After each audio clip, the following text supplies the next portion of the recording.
தமிழகத்தை திறமையற்ற முதல்வர் ஆட்சி செய்து வருவதாக அதிமுக பொதுச் செயலாளர் எடப்பாடி பழனிசாமி குற்றம் சாட்டியுள்ளார்.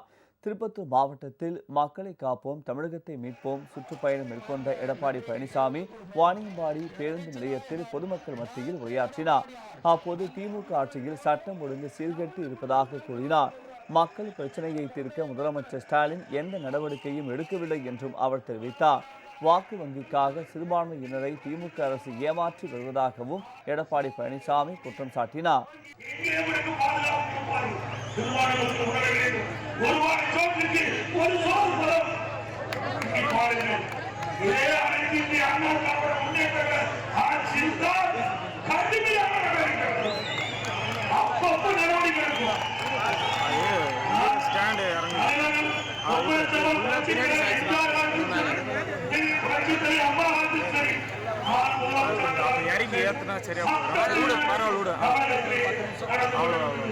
குற்றவாளிக்கு இடம் கிடையாது.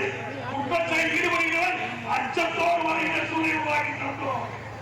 இன்றைக்கு நிலை தலைகளாக மாறிவிட்டது.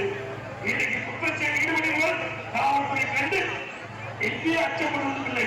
அதனால்தான் எங்கே பார்த்தால் கொலை, கொள்ளை, திருட்டு, பணிப்புரிவு, பாலியல் கொலை நடந்த வண்ணம் இருக்கிறது.